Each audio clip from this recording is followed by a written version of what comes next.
শুভ সন্ধ্যা বন্ধুরা। আজ হলো ২৬ ডিসেম্বর শুক্রবার।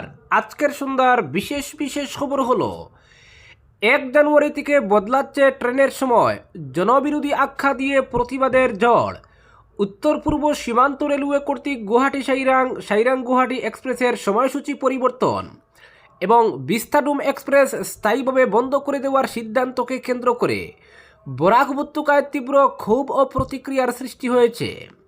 রেলের এই নতুন সময়সূচিকে একটি পরিকল্পিত ষড়যন্ত্র বলে অভিহিত করেছেন রাইজর দলের নেতা জহির উদ্দিন লস্কর।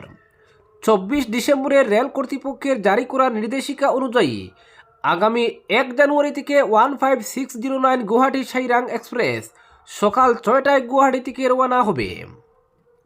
অন্যদিকে 15610 সাইরাং গুয়াহাটি এক্সপ্রেস ট্রেনটি সাইরাং থেকে সকাল ৬টায় ছেড়ে হাইলাকান্দি পৌঁছাবে সকাল ৮টা ১০ মিনিটে এবং গুয়াহাটি পৌঁছাবে রাত ৭টা ৫০ মিনিটে। এছাড়া গুয়াহাটি বদরপুর বিস্তাডুম এক্সপ্রেস স্থায়ীভাবে বাতিল করা হয়েছে। এই নতুন সময়সূচির তীব্র বিরোধিতা করে রাইজর দলের নেতা জহির উদ্দিন লস্কর বলেন, এটি যাত্রীদের স্বার্থে নয়, বরং নির্দিষ্ট কিছু গোষ্ঠীর পকেট ভরার জন্য তৈরি করা একটি ব্লু প্রিন্ট। আগে গুয়াহাটি গেলে কাজ ছেড়ে সেদিনই ফিরে আসা যেত, কিন্তু এখন যে সময়সূচি দেওয়া হয়েছে তাতে যাত্রীদের বাধ্য হয়ে গুয়াহাটি ২ রাত হোটেলে থাকতে হবে। যেখানে সাধারণ মানুষ বা সরকারি কর্মচারীরা একদিনের ছুটিতে কাজ ছেড়ে ফিরতে পারতেন, সেখানে এখন ৩ দিনের ছুটি নিতে বাধ্য করা হচ্ছে। তিনি আরও অভিযোগ করেন, এর পেছনে হোটেল স্ক্যাম এবং নাইট সুপার বাস স্ক্যামের গভীর যোগসাজশ থাকতে পারে। ট্রেন চলাচলকে সাধারণ মানুষের জন্য সুবিধাজনক করে তুলে বেসরকারি বাস মালিক ও হোটেল মালিকদের সুবিধা করে দেওয়ার এই চক্রান্তের উচ্চ পর্যায়ের তদন্ত দাবি করেছেন তিনি। এদিকে রেলের এই সিদ্ধান্তের নির্দেশ কপি প্রকাশ্যে আসতেই সামাজিক মাধ্যমে প্রতিবাদের ঝড় উঠেছে। হাইলাকান্দি ও সংলগ্ন এলাকার বিভিন্ন দল ও সংগঠন এই সময়সূচিকে জনবিরোধী বলে আখ্যা দিয়েছেন। বিশেষ করে জামিরা, লালাবাজার ও হাইলাকান্দি শহরের সাধারণ মানুষ যারা চিকিৎসার প্রয়োজনে বা অফিসিয়াল কাজে গুয়াহাটি যান, তারা এই সিদ্ধান্তে সবচেয়ে বেশি ক্ষতিগ্রস্ত হবেন। বিস্তাডুম এক্সপ্রেসের মতো জনপ্রিয় ট্রেন বন্ধ করে দেওয়ায় পর্যটন ও যোগাযোগ ব্যবস্থায় বড় ধাক্কা লাগবে বলে মনে করছেন সচেতন মহল। সব মিলিয়ে রেলের এই নয়া নির্দেশিকা ঘিরে দক্ষিণ হাইলাকান্দিতে উত্তপ্ত পরিস্থিতির সৃষ্টি হয়েছে। জনগণের দাবি, অবিলম্বে এই সময়সূচি পুনর্বিবেচনা করে সাধারণ মানুষের সুবিধা মতো সময় নির্ধারণ করতে হবে। অপরদিকে ভুয়ো চিকিৎসার পর্দাফাঁস, রাতাবাড়িতে অবৈধ অস্ত্রোপচারকারী বন্ড কবিরাজ বশির উদ্দিন গ্রেপ্তার।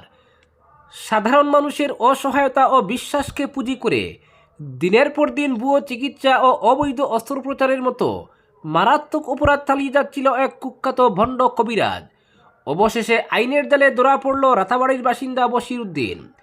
প্রতারণা, অবৈধ চিকিৎসা এবং জনস্বাস্থ্যের প্রতি চরম অবহেলার অভিযোগে তাকে গ্রেপ্তার করেছে রাতাবাড়ি থানার পুলিশ। সচেতন যুবক নুরুল হুদার লিখিত অভিযোগের ভিত্তিতে জেলা প্রশাসনের নির্দেশে বিশেষ অভিযান চালিয়ে বুধবার রাতে বশির উদ্দিনকে আটক করা হয়। দীর্ঘদিন ধরেই এলাকায় তার কার্যকলাপ নিয়ে ক্ষোভ ও আতঙ্ক দানা বাঁধছিল। তবে প্রশাসনিক পদক্ষেপের অভাবে এতদিন সে বুক ফুলিয়ে অবৈধ কর্মকাণ্ড চালিয়ে যাচ্ছিল বলে অভিযোগ স্থানীয়দের। পুলিশ সূত্রে জানা গেছে, বশির উদ্দিন নিজেকে কবিরাজ পরিচয় দিয়ে সামাজিক যোগাযোগ মাধ্যমে একের পর এক ভুয়ো ভিডিও ছড়াতো। জটিল রোগ সারানোর দাবি, তথাকথিত অলৌকিক চিকিৎসা এবং চিকিৎসা বিজ্ঞানের কোনো স্বীকৃতি ছাড়াই অস্ত্রোপচারের মতো বিপজ্জনক কাজ করত সে। অভিযোগ, আধুনিক চিকিৎসা ব্যবস্থাকে অবজ্ঞা করে কোনো মেডিকেল ডিগ্রি বা লাইসেন্স ছাড়াই বশির উদ্দিন বহু রোগীর উপর তথাকথিত চিকিৎসা প্রয়োগ করেছে। এর ফলে একাধিক রোগীর শারীরিক অবস্থা আরও খারাপ হয়েছে বলেও জানা যাচ্ছে। যদিও ভয়ে কিংবা সামাজিক চাপে অনেকেই মুখ খুলতে সাহস পাননি। সবচেয়ে উদ্বেগের বিষয়, এতদিন ধরে প্রকাশ্যে এই ভণ্ডামি চললেও প্রশাসনের নজরে কেন বিষয়টি আসেনি তা নিয়ে প্রশ্ন তুলছেন সচেতন মহল। সামাজিক মাধ্যমে ভুয়ো ভিডিও, প্রকাশ্য চিকিৎসা কেন্দ্র, রোগীর আনাগোনা সবই ছিল চোখের সামনে। তবুও কেন আগে ব্যবস্থা নেওয়া হলো না, সেই প্রশ্ন এড়াতে পারছে না প্রশাসন। স্থানীয় এক বাসিন্দার অভিযোগ, আমরা বহুদিন ধরেই সন্দেহ করছিলাম, কিন্তু কেউ মুখ খুললে উল্টো ভয় দেখানো হতো। এখন প্রশাসন নড়েছে, কিন্তু আরও আগে নড়া উচিত ছিল। রাতাবাড়ি থানার পুলিশ সূত্রে জানা যায়, গ্রেপ্তার হওয়া বশির উদ্দিনকে বৃহস্পতিবার আদালতে হাজির করানো হয়েছে। একই সঙ্গে তার সঙ্গে কোনো সংগঠিত চক্র জড়িত আছে কিনা, আর্থিক লেনদেন, সোশ্যাল মিডিয়ায় ভুয়ো প্রচারের নেপথ্যে কারা রয়েছে তা খতিয়ে দেখতে শুরু হয়েছে বিস্তৃত তদন্ত। অপরদিকে ইনস্টাগ্রামে পোস্ট করতে পারবেন না জওয়ানরা, নিয়ম পাল্টালো সেনা। সোশ্যাল মিডিয়া ব্যবহারের বিষয়ে ভারতীয় সেনাবাহিনী নীতিতে উল্লেখযোগ্য পরিবর্তন এনেছে। এখন থেকে সেনা সদস্য ও আধিকারিকরা শুধুমাত্র দেখার এবং নজরদারির উদ্দেশ্যে ইনস্টাগ্রাম ব্যবহার করতে পারবেন। তারা কোনো ধরনের পোস্ট বা লাইক বা কমেন্ট করতে পারবেন না। সূত্র উদ্ধৃত করে লাইভ হিন্দুস্তানের প্রতিবেদনে জানানো হয়েছে, ডিজিটাল কার্যক্রম সম্পর্কিত সেনাবাহিনীর ক্ষেত্রে ইতিমধ্যে প্রযোজ্য অন্যান্য সমস্ত নিয়ম বহাল থাকবে। সূত্রের খবর, সেনাবাহিনীর সব ইউনিট ও বিভাগকে এই নির্দেশিকা জারি করা হয়েছে। এর উদ্দেশ্য হলো সেনাদের সোশ্যাল মিডিয়ায় নজরদারি, সচেতন হওয়া এবং তথ্য সংগ্রহের সীমিত অনুমতি দেওয়া, যাতে ভুয়ো এবং বিভ্রান্তিকর সামগ্রী চিহ্নিত করা যায়। নতুন ব্যবস্থায় সেনার সদস্যরা সোশ্যাল মিডিয়ায় যে কোনো ভুয়ো, বিভ্রান্তিকর বা সন্দেহজনক পোস্ট করলে তাদের ঊর্ধ্বতন কর্মকর্তাদের কাছে রিপোর্ট করতে পারবেন। এমনিতে ভারতীয় সেনাবাহিনী মাঝে মধ্যেই ফেসবুক, এক্স এবং ইনস্টাগ্রামের মতো সোশ্যাল মিডিয়া প্ল্যাটফর্ম ব্যবহারের এই বিষয়ে নির্দেশিকা জারি করে আসছে। এর আগে নিরাপত্তার কারণে তাদের উপর কঠোর বিধিনিষেধ আরোপ করা হয়েছিল। সম্প্রতি ভারতীয় সেনা প্রধান জেনারেল উপেন্দ্র দ্বিবেদী চাণক্য প্রতিরক্ষা সংলাপের সময় সেনা সদস্যদের দ্বারা সোশ্যাল মিডিয়া ব্যবহার সম্পর্কে তার মতামত জানান। তার থেকে জানতে চাওয়া হয়েছিল, জেনারেশন জেডের তরুণ তরুণীরা সেনাবাহিনীতে যোগ দিতে চান কিনা, আর সেনাবাহিনী ও সামাজিক যোগাযোগের মাধ্যমে একটি দ্বন্দ্ব দেখা যায়। এর জবাবে জেনারেল দ্বিবেদী বলেন, এটি সত্যি একটা চ্যালেঞ্জ। তরুণ ক্যাডাররা যখন এনডিএতে আসেন তখন তারা সবার আগে তাদের ঘরে লুকিয়ে থাকা ফোন খুঁজে পান। তাদের বোঝাতে 3 থেকে 6 মাস সময় লাগে যে ফোন ছাড়াও জীবন রয়েছে। তবে তিনি আরও স্পষ্ট করে দিয়েছেন যে আজকের যুগে স্মার্টফোন অপরিহার্য হয়ে উঠেছে। তিনি বলেন, আমি কখনোই সৈন্যদের স্মার্টফোন দিতে অস্বীকার করি না। আমরা প্রায়ই মাঠে থাকি। সন্তানের স্কুল ফি পরিশোধ করা, বাবা মায়ের স্বাস্থ্য জানা বা স্ত্রীর সঙ্গে কথা বলা সবই সম্ভব ফোনের মাধ্যমে।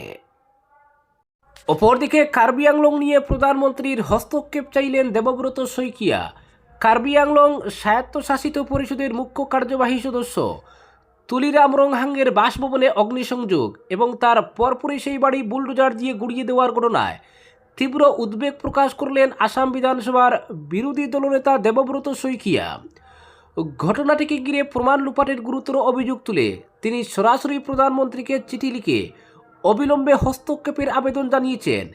চিঠিতে দেবব্রত শইকিয়া লিখেছেন, কার্বি আংলংয়ে আইনের শাসন, সাংবিধানিক প্রক্রিয়া ও প্রশাসনিক জবাবদিহি রক্ষার স্বার্থে এই ঘটনার নিরপেক্ষ ও উচ্চ পর্যায়ের তদন্ত অপরিহার্য।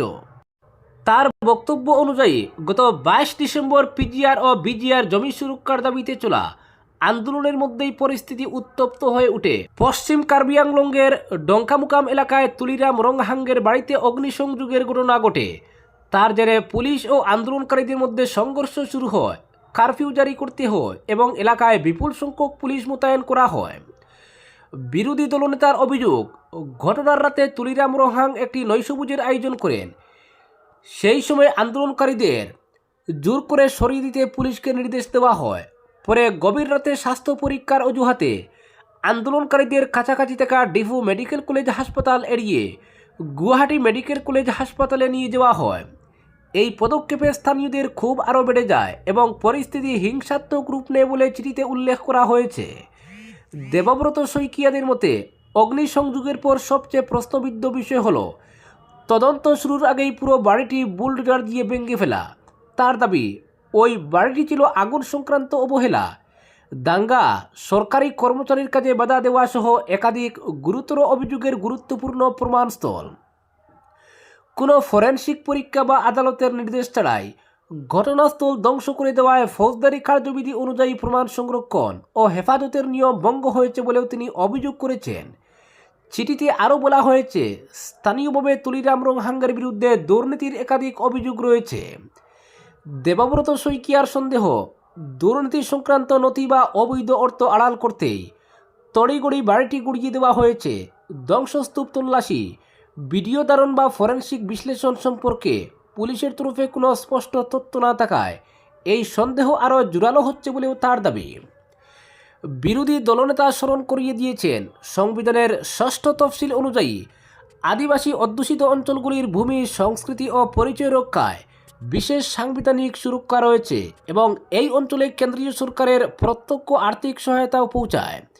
সেই কারণে ওই তহবিল ঘিরে দুর্নীতির অভিযোগ থাকলে কেন্দ্রের দৃঢ় ভূমিকা নেওয়া অত্যন্ত জরুরি। ডঙ্কামুকামের ঘটনায় অপরাধস্থল বুলডোজার দিয়ে ধ্বংস করায় কার্বি আংলংয়ে প্রশাসন ও শাসন ব্যবস্থার উপর মানুষের আস্থা মারাত্মকভাবে ক্ষুণ্ণ হয়েছে বলেও তিনি মত প্রকাশ করেন। এই পরিস্থিতিতে বিচার বিভাগীয় বা জেলা শাসক পর্যায়ের তদন্ত, অগ্নিসংযোগ ও প্রমাণ লুপাটের অভিযোগ খতিয়ে দেখা, প্রশাসনের ভূমিকা নির্ধারণ এবং দ্রুত রিপোর্ট প্রকাশের দাবি জানিয়েছেন দেবব্রত শইকিয়া। তার বক্তব্য, প্রধানমন্ত্রীর সরাসরি হস্তক্ষেপই একমাত্র এই ঘটনায় জনতার বিশ্বাস ফেরাতে পারে এবং সাংবিধানিক শাসনের মর্যাদা পুনঃপ্রতিষ্ঠা করতে সক্ষম হবে। অপরদিকে ভারত বিরোধী রাজনীতির খেসারত দিচ্ছেন বাংলাদেশিরা। রাজনীতি যখন বাস্তবকে অস্বীকার করে আদর্শগত পরীক্ষার মঞ্চে পরিণত হয়, তখন তার মূল্য দিতে হয় সাধারণ মানুষকে। আজ বাংলাদেশের ক্ষেত্রে ঠিক সেটাই ঘটছে। নোবেলজয়ী অর্থনীতিবিদ মোহাম্মদ ইউনুস অন্তর্বর্তী সরকারের প্রধান হিসেবে দায়িত্ব নেওয়ার পর ভারতের সঙ্গে সম্পর্ক যে টানাপোড়েনের পথে এগিয়েছে, তার প্রভাব আর কেবল কূটনৈতিক স্তরে সীমাবদ্ধ নেই। এই উত্তেজনার অভিঘাত সরাসরি আছড়ে পড়ছে বাংলাদেশের সাধারণ মানুষের জীবনযাত্রায়। চিকিৎসা থেকে খাদ্য, সীমান্ত বাণিজ্য থেকে কর্মসংস্থান, প্রতিটি ক্ষেত্রে সংকট ঘনীভূত হচ্ছে। প্রশ্ন উঠছে, ভারত বিরোধী এই প্রকাশ্য জঙ্গিপনার অবস্থান আদৌ কার স্বার্থে, আর তার খেসারত দিচ্ছেন কারা? ভারত বহু দশক ধরে বাংলাদেশের মানুষের কাছে সবচেয়ে নির্ভরযোগ্য ও সাশ্রয়ী চিকিৎসার গন্তব্য। সরকারি ও বেসরকারি হিসাব অনুযায়ী প্রতি বছর গড়ে 20 থেকে 25 লক্ষ বাংলাদেশি রোগী চিকিৎসার জন্য ভারতে আসেন। কলকাতা, চেন্নাই, দিল্লি ও বেলুরের হাসপাতালগুলি ছিল মধ্যবিত্ত ও নিম্নবিত্ত পরিবারের শেষ ভরসা। কিন্তু সাম্প্রতিক কূটনৈতিক অস্বস্তি ও নিরাপত্তাজনিত কারণ দেখিয়ে ভারতীয় ভিসা কার্যত বন্ধ করে দেওয়া হয়েছে। সবচেয়ে বেশি ক্ষতিগ্রস্ত হয়েছেন মেডিকেল ভিসার আবেদনকারীরা। এর পরিণতি ভয়াবহ। ক্যান্সার, কিডনি, হৃদরোগ বা নিউরোসার্জারির মতো জটিল রোগে আক্রান্ত হাজার হাজার মানুষ চিকিৎসা শুরুই করতে পারছেন না।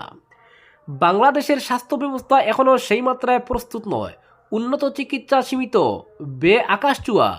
বহু পরিবার সর্বস্ব বিক্রি করেও চিকিৎসা নিশ্চিত করতে পারছে না। এই মানবিক বিপর্যয়ের দায় কোনোভাবেই রোগীদের নয়, অথচ ভারত বিরোধী রাজনৈতিক অবস্থানের সবচেয়ে নির্মম শিকার হচ্ছেন তারাই। চিকিৎসার পাশাপাশি আরেকটি বড় ধাক্কা এসেছে সীমান্ত বাণিজ্যে। ভারত বাংলাদেশের অন্যতম প্রধান বাণিজ্যিক অংশীদার, বিশেষ করে খাদ্য ও নিত্য প্রয়োজনীয় পণ্যের ক্ষেত্রে। দীর্ঘদিন ধরে স্থলবন্দর ভিত্তিক বাণিজ্য ছিল দ্রুত ও কম খরচের প্রধান মাধ্যম, কিন্তু বর্তমান পরিস্থিতিতে সেই প্রবাহ স্পষ্টভাবে কমছে।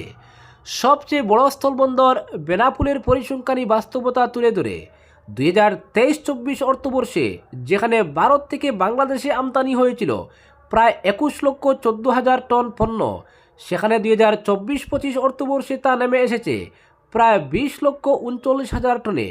মাত্র এক বছরে প্রায় 75,000 টনের বেশি পণ্য আমদানি কমেছে বাংলাদেশের। রেলপথে সীমান্ত বাণিজ্যেও প্রায় 29,000 টন পরিবহন হ্রাস পেয়েছে। ব্যবসায়ী সংগঠন ও কাস্টমস সূত্র স্পষ্টভাবে বলছে, কাগজপত্রের জটিলতা, রাজনৈতিক অনিশ্চয়তা ও সীমান্তে কড়াকড়ির ফলেই এই পতন। এর প্রভাব সরাসরি পড়ছে বাজারে। ভারত থেকে বাংলাদেশে নিয়মিত আমদানি হয় চাল, গম, পেঁয়াজ, আলু, ডাল, ভোজ্য তেল, চিনি, ওষুধ ও শিল্পের কাঁচামাল। সীমান্ত বাণিজ্য কমে যাওয়ায় সরবরাহে দেরি হচ্ছে, পরিবহন খরচ বাড়ছে এবং বাজারে কৃত্রিম সংকট তৈরি হচ্ছে। ফলস্বরূপ নিত্যপণ্যের দাম ঊর্ধ্বমুখী। মধ্যবিত্ত ও নিম্নবিত্ত পরিবারের খাদ্য নিরাপত্তা ক্রমশ দুর্বল হয়ে পড়ছে।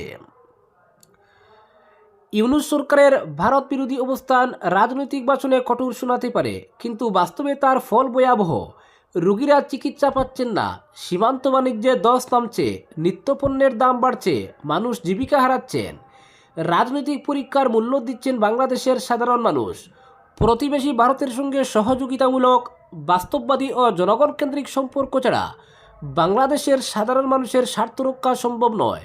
এই বাস্তবতা এখন আর অস্বীকার করার সুযোগ নেই। আজকের বিশেষ বিশেষ সংবাদ এখানেই সমাপ্ত।